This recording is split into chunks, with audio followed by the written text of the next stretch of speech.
네, 안녕하십니까. 김감자입니다. 오늘은 26년 3월 7일 토요일입니다.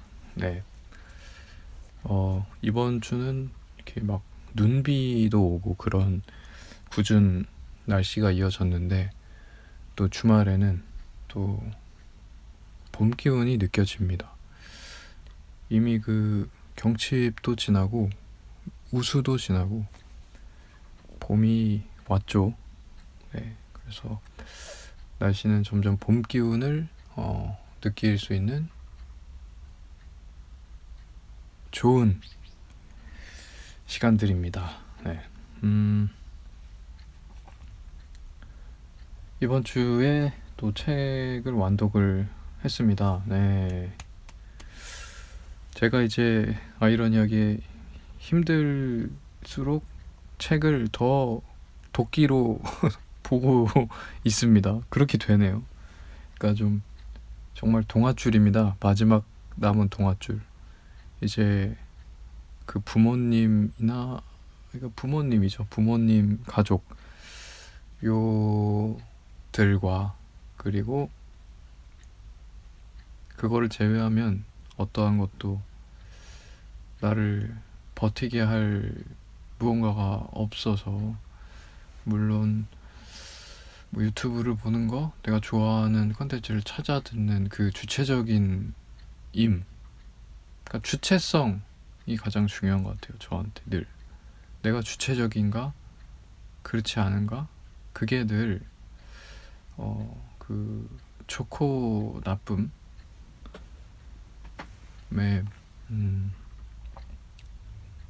그 기준인 것 같아요. 지금 생각해보니까 그러네. 아무튼 주체성을 확인할 수 있는 것은 매일 밤마다 이렇게 주말 쉬는 시간에 내가 좋아하는 유튜브 컨텐츠, 내가 좋아하는 음악을 내가 찾아서 듣는 거, 또 내가 좋아하는 책을 찾아 듣는 것. 뭐 유튜브나 음악은 사실 어딜 가서도 얘기 못할 수도 있는 그런 것들일 수 있지 않습니까? 근데 이제 책은 그와는 다르게 어디 가서도 뭐 고개가 끄덕여지는 그런 이제 취미니까 더 그러니까 유일하게 내가 1순위를 좀 삼는 것 같아요. 그런 면에서 이것저것에서 독서는 제일 저를 이제 살게 하고 지탱시켜주는 1순위 그런 취미인 것 같다는 생각이 듭니다. 그래서 이제 작년에 힘들었는데 작년에도 책을 정말 많이 보려고 했고, 그리고 올해는 이게 좀 속도가 붙네요. 그러니까 출근 전에 한 10분 15분 여유가 딱 나는데, 그때 이렇게 쓱 보는데 조금 진도가 나가져요. 이게 뭔 의미가 있을까 싶었는데 처음에는 이게 진도가 나가서 한 달에 한 권 정도가 나가지더라고요. 그리고 요즘 느끼는 거지만 요즘 책들이 좀 얇은 것 같아요. 그러니까 워낙 좀 긴 거 책 안 보는 시대고, 뭐 하도 이제 쇼츠나 영상 컨텐츠물에만 너무 몰입이 되어 있는 사람들이 많아서, 저도 물론 포함되고, 그래서 하물 뭐 영화도 안 보잖아요. 영화 그 2시간짜리 보는 것도 힘들어가지고 뭐 드라마니 영화니 다 안 보거든요.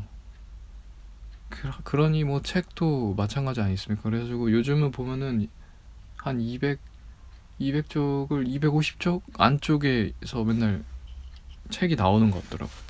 근데 그게 되게 좋은 것 같아요. 저도 그 완벽하게 요즘의 그 흐름에 속해 있는 인간이라서 저도 50쪽 넘어가는 책을 보면 좀 힘들어요.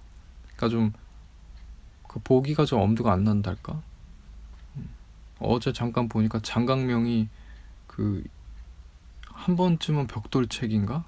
그 제목이 그런 비슷하게 하나 신간을 냈더라고요. 근데 이제 장강명도 약간 이제 삐딱이 기질이 있는 사람이기 때문에 대놓고 이제 진짜 두꺼운 책을 냈더라고요. 그러니까 그거 볼 수 있을까? 오히려 역으로 어그로 끌려서 그리고 장강명의 이름값이 있고 하니까 그걸 사볼까 뭐 궁금하기도 합니다. 근데 어쨌든 요즘은 이제 벽돌책이 없고 안 보고 그런 시대가 아닌가. 장강명 작가 그 책 되게 아무튼 진짜 이게 뭐라 해야 되지? 약간 아주 반골기질 가득한 그 포인트로 해서 나와가지고 그게 좀 재밌었어요. 아무튼 뭐 뭔 얘기하다가 그래가지고 이제 책을 틈틈이 보면은 한 달에 한 권에서 한 권 반 정도 이렇게 보게 되는 것 같고, 이번에 본 책은 이제 나를 소모하지 않는 현명한 태도에 관하여 라는 책입니다. 이거는 마티아스 넬케라는 그 독일의 지금 저는 모르죠 당연히. 근데 저명하신 저널리스트라고 하더라고요. 굉장히 유명한 사람인가 봅니다. 이미용 님이 옮김으로 돼 있고 퍼스트 펭귄이라는 출판사에서 나왔습니다. 근데 간략하게만 보면은 지난번에도 잠깐 얘기했지만 이 책 보면서는 이제 이게 자기계발서니까 자기계발서는 잘 와닿지 않는 편이거든요 저는. 근데 이것도 한번 봐보자. 그래도 누군가가 한 권이라는 분량을 들여서 책을 썼으니까 여기 한 권이라는 200몇 쪽이 넘어가는 그 내용이 있을 거 아니에요. 뭐 얘기하고 싶은 게 있으니까 이 분량이 있지 않는가. 그래서 이걸 한번 몰입하려고 노력해보면서 본 오랜만에 그런 책이 돼가지고 뭐 그렇습니다. 근데 결론은 뭐 비슷하긴 해요. 그러니까 자기계발서니까 이게 좀 엄청 뭐랄까 공감되거나 짙게 다가오거나 이러진 않았는데 그래도 자기계발서를 오랜만에 이렇게 좀 적극적으로 보려고 해봤다 그런 느낌. 이걸 보면서 이제 독후감을 써보려고 해요. 그 26년의 계획이기도 한데 독후감을 꼭 써보자. 그러니까 간단하게라도. 그러면은 이게 보는 태도가 좀 달라져요. 그러니까 독후감을 안 쓴다고 생각하고 보면은 그냥 휘뚜루마뚜루 휙 봅니다. 그러면은 그냥 한 권은 그냥 보거든요. 근데 그랬을 때 남는 게 쓸말이 없다는 거예요. 뭐 여기에 나온 하다못해 뭐 명사라든지 누구 학자 이름을 대면서 뭘 얘기를 빗대어서 뭘 얘기를 했다면 그런 것들 하나도 기억이 안 나거든요. 게다가 자기계발서니까 인상 깊은 구간이 없을 가능성이 높습니다. 그래가지고 그 뭐 쓸말이 없는 거예요. 그래가지고 요번에는 밑줄도 쳐보고 내용을 계속 메모하면서 봐봤더니만 어쨌든 책을 한 권 본 것 같다라는 느낌이 듭니다. 여기서 인상적이었던 거는 말하자면 이런 거였어요. 그러니까 이게 나온 지가 2017년에 처음 나왔대요. 조용히 이기는 사람들이라는 이름으로 2017년에 나왔다고 해요. 그러니까 거의 한 10년 됐습니다. 벌써 이렇게 됐네요. 10년, 2017년이. 그러니까 10년 전이랑 지금이랑 또 달라요. 또 상당히 많이 다르거든요. 말하자면.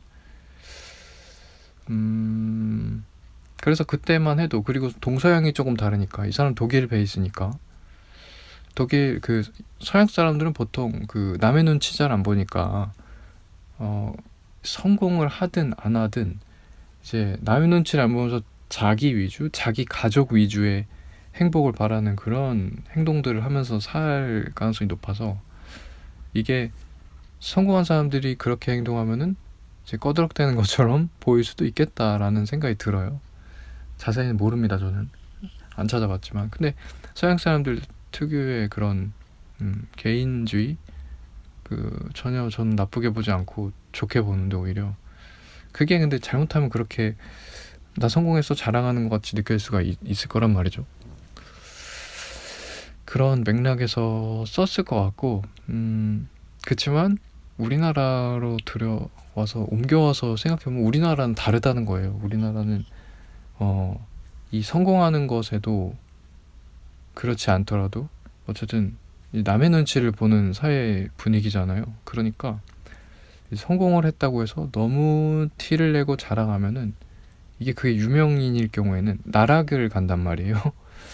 그게 완전 기본 탑재되어 있는 문화라서 문화권이라서 생각보다 이 책에서 자꾸 강조하는 것처럼 그래 성공한 사람들이 혹이 더 겸손해야 되고 겸손한 사람들이 오히려 더 강한 힘을 갖고 있고 그게 더 성공과 더 직결될 수 있다 이렇게 얘기를 하고 있거든요. 겸손하거나 조금 손해보거나 조용조용하거나 그런 게 더 좋다는 거예요. 성공하는 것으로도 보더라도. 근데 우리나라는 이미 이런 것 같아요. 예. 그냥 이런 사람들이 더 많은 것 같다는 생각이 들었어요. 이 책을 보면서. 그러니까 지난번 잠깐 방송에서 얘기했지만 그 성공한 사람들 얘기를 그러니까 떠올려 보면 누가 꺼드럭대 요즘. 그러니까 꺼드럭대는 경우가 오히려 잘 떠오르지가 않아요. 요즘 이제 왕가사한 남자 장항준 감독이 이제 핫한 상황이잖아요. 그 사람도 생각해보면 이제 결국 성공했잖아요. 1,000만으로 확 성공을 시켰어요. 근데 그 사람도 어디 가서 뭐 꺼덕대는 사람입니까? 되게 겸손하게 느껴지고 사람이 참 좀 호감이고 인성 좋아 보이고 재미있고 독특한 사람이다. 이렇게 보이잖아요. 그 사람이 뭐 성공했다고 해서 어디 가서 뭐 내가 짱이야 뭐 내가 뭐 그런 말을 하진 않잖아요. 오히려 막 자학 개그를 하면서 우리를 지금 이렇게 덤처럼 즐거움까지도 더해주고 있잖아요. 참 좋은 영화 감독이면서도 그 엔터테이너이기도 해요. 그래서 베텐 나와가지고 제가 참 좋아하는 베텐에 나와서 그 방송은 저는 안 봤지만 뭐 왕가사한 남자 1,000만 가면은 이제 자주 섞인 농담으로 내가 무슨 성형을 하고 이름을 바꾸고 요트를 사가지고 선상 파티를 하고 해외로 그냥 출국해서 안 들어갈 것이다. 아무도 나를 모르게 할 것이다. 이런 농담을 할 정도로 정말 1,000만이 될 거라고는 예상을 하지 않고 자기 비하를 농담처럼 하면서 그렇게 즐거움으로 농담 삼아 하는 거죠. 농담거리로 삼는데 이런 사람한테 어떻게 그 성공한 사람의 그 특유의 그 거만하거나 그런 걸 느낄 수 있냐고요. 그리고 뭐 최근에 이재명이라는 사람도 마찬가지죠. 그렇게 대통령이 됐음에도 누구처럼 권력을 휘두를 생각부터 안 하고 진짜 국민들 진짜로 대리인이라고 생각해서 잠시 빌린 권력을 내가 그냥 행정력을 행사하는 것으로만 사용하고 되게 올바로 된 모습을 보이고 있는데 이런 사람들도 보고 또 손흥민 이런 사람들 오타니 이런 사람들 봐요. 세계 최고 부자 이제 스포츠 스타인데도 아직도 그냥 평범하게 살려고 하고 그의 부모님도 평범하게 살려고 하고 아들 덕 안 보려고 하고 막 이런 것들 너무 뭐라 그럴까 많은 사람들이 이제 성공하지 않은 많은 사람들도 그 다수가 되는 대중들도 이제는 그 뇌리에 박혀 있는 게 옛날이랑 다른 것 같아요. 성공하면 뭐 명품이 뭐 진짜 가슴팍만한 명품 로고를 박은 티를 입으면서 막 티를 내는 게 꼴 보기 싫다는 것이 그냥 압도적으로 합의가 되어 있는 상황인 것 같아요. 그래서 이 책이 굳이 이렇게까지 한 권을 얘기해가면서 얘기할 필요가 없을 정도다라는 생각이 들었어요. 이 책을 보면서 결론은 저는 요즘은 누가 다 그냥 성공하면 다 겸손하려고 하고 티 안 내려고 하고 괜히 한마디 말조심도 더 하게 되고 괜히 돌 맞을까봐 더 조용히 있고 나는 의리의리한 집에 살지언정 뭐 집 밖에 나가는 순간은 겸손하려 하고 조심하려 하고 그러지 않나요 요즘? 누가 부자가 됐다고 해서 요즘은 촌스럽게 무슨 그런 경우도 있겠죠. 근데 한 절반 거의 대다수 그런 사람들은 내가 부자가 됐다고 해서 티를 내지 않는다. 뭐 되게 많아요. 뭐 침착맨도 마찬가지죠. 뭐 주호민 작가 이런 사람들 예전에 좋아했었는데 그 사람들 막 얘기하는 거를 자주 들었었는데 똑같다잖아요. 그냥 맨날 편의점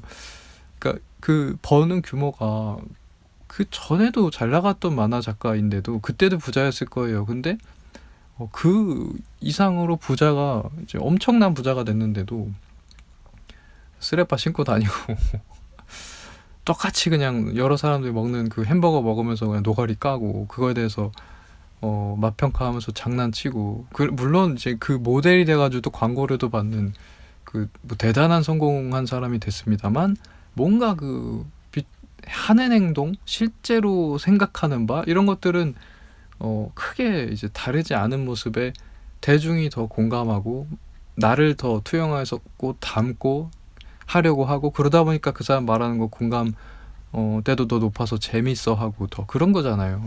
그리고 그들 스스로도 이제 발언을 한 적이 있죠. 내가 부자가 됐지만 예전보다 당연히 엄청 돈을 많이 벌지만 예전에 하도 좀 없어 본 채로 살아봐서 그게 자기의 DNA 각인됐대. 그러니까 짠돌이적인 느낌의 얘기를 하는 거예요. 그 짠돌이 테마를 얘기하는 건데 그게 각인이 돼가지고 소비 규모가 그렇게 커지진 않더라라는 얘기를 침착맨이 했었어요. 그러니까 그 말을 들으면서 참 공감이 됐고, 물론 뭐 저는 그 정도 돈을 벌어본 적이 없지만 저 같아도 그럴 것 같다는 생각이 듭니다. 제가 뭐 지금 와서 뭐 진짜 몇십억씩 뭐 100억씩 막 100억 이상 벌어도 그냥 똑같이 라면 먹고 짜장면 먹고 그냥 뭐 그럴 것 같아요. 예. 뭐가 있겠습니까? 그리고 행복의 본질을 아는 거죠. 어떻게 보면 좀 거만한 소리겠지만. 그러니까 저는 그렇게 생각해요. 그러니까 이게 예를 들어서 내가 뭐 카페라테를 마시는 걸 좋아해. 그러면은 카페라테를 일주일에 하루에 한 잔씩 7잔을 먹으면 내가 일주일에 한 잔 먹는 사람보다 그럼 7배 더 행복하냐, 이렇게 생각하지 않는다는 거예요. 그러니까 뭔가 소비를 통해서 행복은 본질적인 것은 채워지지 않는다. 그러니까 오히려 그 층위가 다른 얘기다. 그러니까 다른 에임이 달라요. 그러니까 이 돈을 써가지고 비싼 걸 사거나 혹은 원하는 거를 막 산다고 쳐. 그게 뭐 대단한 행복감을 준다고는 실제로도 그러지 않은 것 같고, 생각이라는 영역보다는 실제로 그러지 않은 것 같아요. 그래가지고 내가 뭐 돈 많으면 안정적이겠죠. 그리고 미래에 대한 불안이 덜하겠고, 그런 부분에 대한 행복은 있겠고, 지금 당장에 하기 싫은 걸 안 해도 되는 것들, 그런 거 큰 행복이죠. 그런 쪽으로 행복을 스택을 쌓는 거지 그쵸. 뭐 이렇게 아유 내가 뭐 비싼 거 못 사가지고 안달이고 막 그런 느낌이 아닐 것 같아요. 저도. 그러니까 거의 침착맨 같이 하는 것처럼 할 것 같고, 뭐 기안84도 마찬가지고요. 너무너무 많습니다. 성공했는데도 그냥 일반인처럼 행동하고 말하는 게 그냥 성공한 사람 같지 않고 막 이런 이렇게 행동 양식을 보이는 성공한 사람들이 쓱 떠올려 봐도 너무 많다. 특히나 대한민국이라는 사회에서는 더 그렇다. 라는 생각이 들었다는 겁니다. 그게 그냥 한 줄 요약이에요. 이 책을 보고. 그렇지만 어쨌든 이 책은 그 사례를 우리가 잘 모르는 독일이나 아니면 독일과 비슷한 영역권에 있는 그 유럽의 사례들을 이 사람은 조사해서 얘기를 많이 해줬어요. 그러니까 그런 사례를 보는 재미가 또 있었습니다. 그리고 여기서 이제 공감되는 포인트도 있긴 한데, 뭐냐면은 내가 늘 이렇게 큰 성공을 쫓지 않는 것이 내가 마음 편하다, 요 포인트거든요. 그리고 마음 편한 것을 플러스 더해서 이제 성공할 가능성도 있다는 거예요. 그러니까 마음이 편하니까 더 자유롭게 행동하고 더 여유 있게 행동하고, 그러다 보면 더 생산적인 것에 더 빨리 가닿을 수 있다. 요게 이제 저도 그렇게 살아요. 늘 여기서 얘기하는 사람처럼 삽니다. 그리고 책 제목처럼 나를 소모하지 않는 태도라는 거잖아요. 그러니까 나를 어떤 집단에 가서 내던져가지고 일을 하고 싶지가 않고, 나는 좀 더 남겨두고 싶어요. 나라는 것을. 이 책에서도 그 내용을 얘기해 줍니다. 그러자 우리 너무너무 성공 혹은 뭐라 그럴까, 조직, 뭐 회사 이런 것을 너무 충성을 해가지고 나를 뭐 120%다 소모하지 말라는 거. 나를 남겨둬라. 그럴수록 오히려 더 좋다. 라는 거예요. 근데 또 현실은 또 그렇지만은 않기도 해요. 그래서 저도 늘 지금 40년 가까이 살면서 늘 그렇게 행동해 왔어요. 생각하고 늘 겸손하고 늘 빠지고 한마디 덜하고 그냥 그러면서도 이 책에서 짚은 것처럼 그냥 나랄 것은 따로 좀 남겨두고 이렇게 좀 더 여유롭게 좀 있고 싶어 하고 뭐 그렇게 살죠. 근데 그런 게 통해가지고 좋은 이미지로 있을 경우도 있고 뭐 그렇지 않을 때도 많이 있고 그렇습니다. 그래서 이 책에서 얘기한 것 같이 제가 그렇게 행동했을 때 세상이 그렇게 받아들여주면은 너무 행복하겠지만 세상은 이 책이 얘기한 것처럼 뭐 그렇게 쉬운 게 아니기 때문에 내 맘 같지 않기 때문에 어려운 것도 많아요. 그래서 반박이 자동 머리에서 재생될 때도 있었어요. 이 책을 보면서는 야 이거는 아무리 그래도 현실에서는 그렇지 않을 때가 많더라 막 이런 생각도 좀 들었습니다. 그걸 이제 전략적 비관주의 뭐 웨즐리대 심리학과 줄리 노럼이라는 교수가 이렇게 얘기했다고 해요. 겸손한 자들이 압박감에서 더 자유로울 수 있다는 거예요. 그러면은 더 현재에 집중하고 그러면 더 좋고 이렇다는 거고 선순환이라는 거고 최악의 경우를 예상하고 차분하고 세심하게 또 주의를 기울이면서 임한다고 해요. 오히려 현실주의자들인 거죠. 그리고 또 긍정적인 놀라움만을 또 체험한다. 기대 이상을 해내면 더 큰 기쁨을 누려서 내가 더 기쁘고 그리고 자꾸 이제 주변도 내가 조용조용했는데 기대 이상의 성과를 내면 오히려 나를 더 좋게 보고 그런 효과가 있다. 그런 거 공감이 됩니다.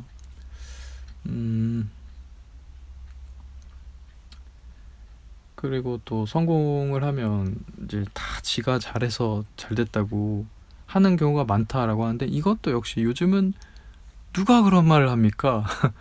얼마 전에 최민정이 이제 그죠? 동계올림픽 했으니까 인터뷰도 보고 이랬잖아요. 또 최민정이 올림픽 최다 이제 그 메달리스트가 됐는데 뭐라 그럽니까? 내가 잘나서 그렇다고 하나요? 절대 그렇게 얘기 안 합니다. 다 곁에서 도와주고 국민들이 응원해줘서 진심으로 그렇게 나는 그렇게 느낀다. 그 사람들 외부에서 도와주고 다 해준 덕분에 내가 이렇게 할 수 있었다라고 얘기하잖아요. 그리고 그냥 웬만한 사람들은 그렇게 생각할 것 같아요. 실제로. 그러니까 그런 말할 기회가 안 주어져서 그렇지 모든 사람들이 나한테 성공이라는 결과가 나오고 어디 가서 인터뷰 한마디 하라고 하면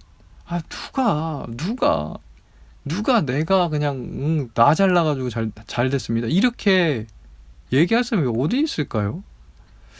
그리고 저는 감사함을 저는 말하고 싶어요. 진짜 저도.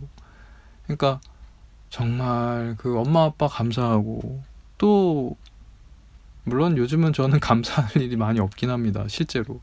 어쨌든 근데 그래도 내가 이렇게 있고 한 게 우리나라 전쟁 다행히 지금 안 나고 있죠. 전쟁 안 나서 감사한 거고 하루 내가 건강하게 살 수 있어서 어디 몸 아픈데 크게 없어서 이렇게 자유롭게 떠들고 있고 이럴 수 있는 게 감사하거든요. 감사하고 살아있을 수 있어서 감사하고 그렇습니다. 그러니 내가 성공을 했다 치면 내가 어디 나가가지고 나 잘 돼서 내가 그냥 버텨내가지고 그냥 잘 된 거야. 그런 것도 있겠지만 실제로도 감사할 거예요. 내가 만약에 어디서 성공을 했다 하면 아마도 누가 도움이 있었겠죠. 분명히 그 직간접적으로. 그러면 그거에 대한 감사함이 있을 거고. 예전에도 이제 블로그에도 남겼는데 야구 선수들 보면 김광현이 맨날 오늘 승리 투수 잘 던져가지고 하면은 뭐라 그럽니까? 진짜 뭐 뒤에서 야수들이 형들이 잘 잡아주고 해가지고 10년 전 그 블로그 기록이 있더라고요. 그러면서 이제 감사하다고 해요. 그 외야수 형들한테 감사하고 포수가 잘 리드해줘서 내가 잘 던지게 됐기 때문에 포수한테 감사하고 기타 내가 생각하지 못한 많은 것들이 진짜 감사하다. 근데 그 감사함이 어디 그냥 하는 소리가 아니라 실제로 감사함을 느끼기 때문에 그렇게 감사하다고 하는 거예요. 그러니까 오히려 저도 감사한 사람들한테 감사함을 전달하고 싶어요. 그러니까 그런 게 오히려 크다. 그래서 그날에는 이제 김강현이 그 인터뷰하니까 그 캐스터석에 있었던 사람들 나도 저도 그냥 감사합니다 이것저것 보시는 시청자 여러분들의 감사하고 다 감사함을 다 퍼뜨려지는 그런 훈훈한 하루가 있었거든요. 그걸 블로그에 써놓고 그거가 이제 뮤직 다이어리였는데 그 음악과 잘 어울리는 글귀를 쓰는 게 그때의 저의 창작이었고 취미였어요. 그래서 그거가 많이 몇몇이 좋아했었고 그랬는데 어쨌든 그날의 그 음악은 퍼렐 윌리엄스의 이제 해피였고요. 아무튼 그래서 어쨌든 감사함을 말하는 거 성공한 자들이 그냥 그 뭐랄까 좋은 이미지 심으려고 억지로 하는 그런 말이 아니라고 봐요. 그리고 아이돌들도 그렇고요. 제가 아이돌들 잘 보니까 아이돌들이 그 밥 먹듯이 1등하는 구간이 아니고 진짜로 좀 찐으로 좀 감사함을 느끼는 그 1등하는 때가 있거든요. 그럴 때 보는 게 진짜 너무 제가 감동이 있거든요. 그게 진짜니까. 정말 매주 음악 방송에서 1위를 하는 가수 아이돌들이 나오잖아요. 매주 하니까. 근데 우리가 그냥 봤을 때는 똑같은 아이돌들이 얼굴만 바꿔오면서 그냥 감사함의 말을 앵무새처럼 읊는구나 이렇게 보일 수도 있지만 내가 당사자로 생각하면 나는 처음 하는 일이고 그렇기 때문에 그리고 내가 매번 1등 하던 사람이어도 오늘의 1등은 내가 또 처음이니까 그 1등은 사실 그들 입장에서는 당연한 게 아니죠. 그러니까 남들이 봤을 때 쟤네 SM이니까 대기업이니까 아이브니까 무슨 당연히 1등 하겠지 하는데 사실 정해져 있는 거 아니기 때문에 그들 스스로 얼마나 불안하겠어요. 1등 못 할 수도 있는 거고 물론 1등 지금까지 밥 먹듯이 해왔지만 이번에는 갑자기 안 할 수도 있는 거고 모르잖아요. 내가 누군지도 모르는 그 불특정 다수 대중들을 내가 어떻게 믿습니까? 한순간에 그냥 사라지거나 신기루같이 사라지고 또 등 돌릴 수도 있는 건데 그러니까 예측하지 못하는 그 포인트에서는 늘 두려움이 있는 거죠. 남들이 봤을 땐 쉬운 1등도 내가 막상 또 1등을 했더라도 그게 진짜 1등이 안 될 수도 있는 현실이었는데 근데 1등이 됐다는 부분에 대해서 감사함을 느끼겠죠. 그래가지고 또 감사하다고 해요. 연말 시상식에서 뭐 감사하다. 팬들 감사하고 뭐 이것저것 그 회사들 프로덕션 팀 뭐 감사하다 하는데 진짜 감사할 것 같아요. 그냥 하는 소리가 아닐 것 같다는 생각이 들어요. 올해 초에 첫 1위를 한 게 Say My Name입니다. Say My Name이 요번에 1등을 처음 했었거든요. 그거 되게 감동적이었어요. 그 뮤직뱅크 특히나 공중파에서도 1위를 했기 때문에 감동이 2배가 되는데 그때 진짜 다들 울면서 감사하다고 해요. 근데 그게 참 정말일 것 같다. 그러니까 그거를 정말일 것 같은 순간을 내가 제3자가 봤을 때도 참 감동이 전해지고 이런다는 거죠. 그리고 여기서 이제 마지막 부분에서 친구에 대한 얘기 나옵니다. 친구가 잘 됐을 때 우리는 왜 진심으로 축하를 해주지 못할까? 그런 경우 많죠. 그래서 뭐 여기서 팁으로 이제 말을 하는데 친구보다 낫다는 인상을 절대 풍기지 말라는 거죠. 내가 아무리 잘 돼도. 왜냐면 우리는 친구라는 존재는 가장 나 같은 애였으니까 나랑 비슷한 존재니까요. 오히려 그렇기 때문에 그들이 나와 비슷하지 않게 됐다라고 느끼는 순간 이제 친구가 아니게 되는 거죠. 친구는 비슷하기 때문에 친구인데 비슷하지 않은 순간이 되면 친구가 될 수가 없어요. 그렇기 때문에 경제적으로 차이가 나게 되더라도 그 비슷한 공통분모는 늘 갖추고 있자. 그것은 과거의 추억이든 아니면 비슷한 기질적인 얘기나 관심사든 뭐 그런 것들은 하나 있어야 되지 않겠느냐? 뭐 그런 거예요.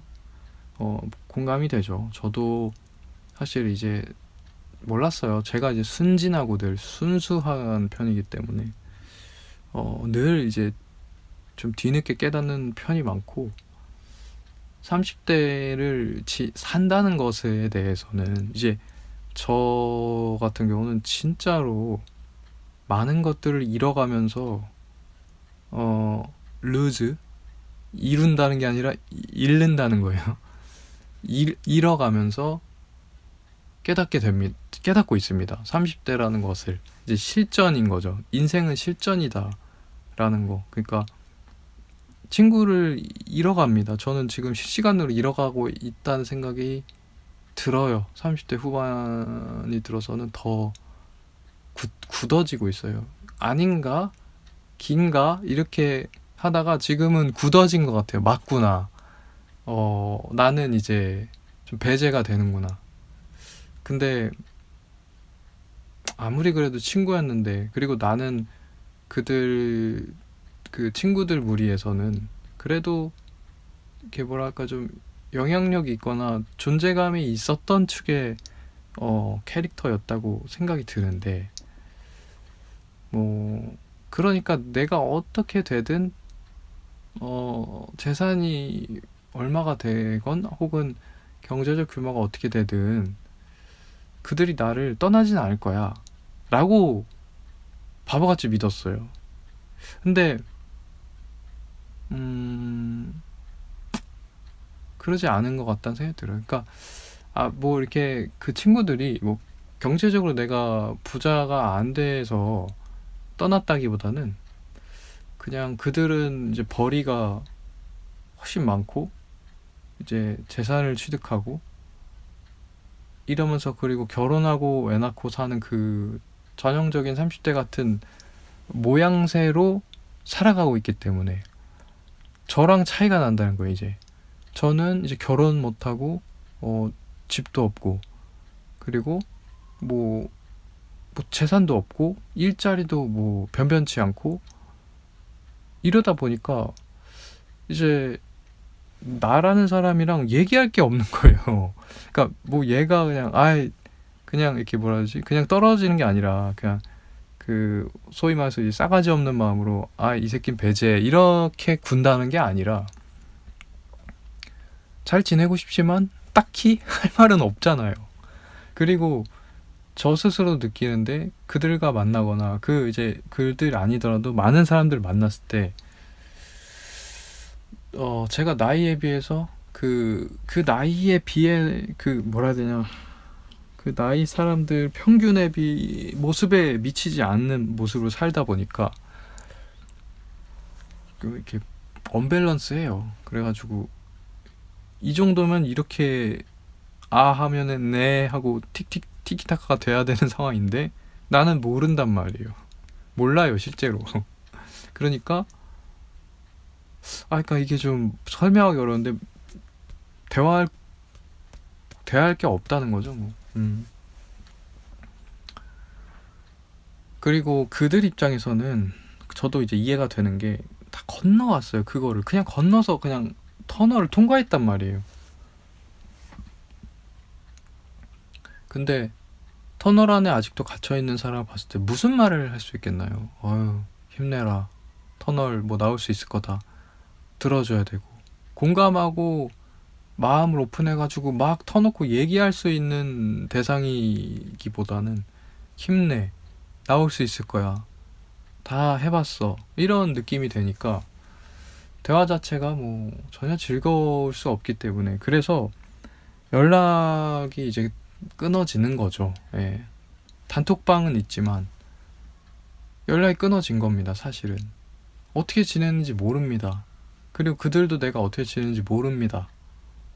내가 회사를 다니는지 그만뒀는지 여자친구는 생겼는지, 결혼하면은 결혼은 좀 알겠죠. 근데 어쨌든 그 외에 대소사, 진짜 인생의 대소사 말고 어떻게 지내는지는, 내가 요즘 무슨 책을 보고 뭐를 재밌게 유튜브 영상 보고 나는 어떤 생각하고 어떤 걸 좋아하고 어떤 걸 싫어하고 어떤 걸 힘들어하는지 알 수가 없어요. 하나도 모릅니다. 저도 모릅니다. 그들. 그러니 이게 친구는 아니죠. 이제 예전에 친구였지 지금은 친구가 아닙니다. 그러니까 이게 어쨌든 말하면서도 뭐 사실은 내심 한 뭐 10% 20%는 그래도 우린 친구다라고 느끼지만, 마음은 있지만 현실이나 그리고 팩트나 이것저것 전반을 생각했을 땐, 이게 30대를 지났을 때의 친구 관계구나. 지인 관계, 그러니까 그 인간관계? 그거임을 느껴요. 그리고 또 다른 친구 있는데, 그 친구도 마찬가지입니다. 그 친구도 점점 이제 뭐 경제 규모라든지 뭐 이렇게 살아가는 모양새가 그도 그냥 그 비슷한 이제 30대처럼 관심사는 그쪽으로 가고 다. 근데 그게 맞죠. 그게 다 그런 것 같아요. 하다못해 지난번에 얘기했지만 그 블로그 옛 이웃, 난 누군지 모르는, 근데 그 사람도 이제 결혼해가지고 비슷한 나이 또래로 추정이 되는데, 그 관심사는 이제 애 키우고 부동산은 어떻게 뭐 알아보고 어떻게 살아가고 실제 일자리 어떻게 그 직업적인 얘기하고 그런 거예요. 근데 그게 맞죠. 언제까지 30대가 됐는데도 20대 같은 모습처럼 살아갈 수가 없는 게 맞죠. 그리고 그게 그렇게 살아간다면 잘못된 거긴 해요. 그러니까 그래서 저는 이제 길을 잃었습니다. 어떻게 살아야 될지 모르겠습니다, 진짜. 이미 30대 다 지나가고 있긴 한데도 정답을 못 얻고 30대를 지나 보냈어요.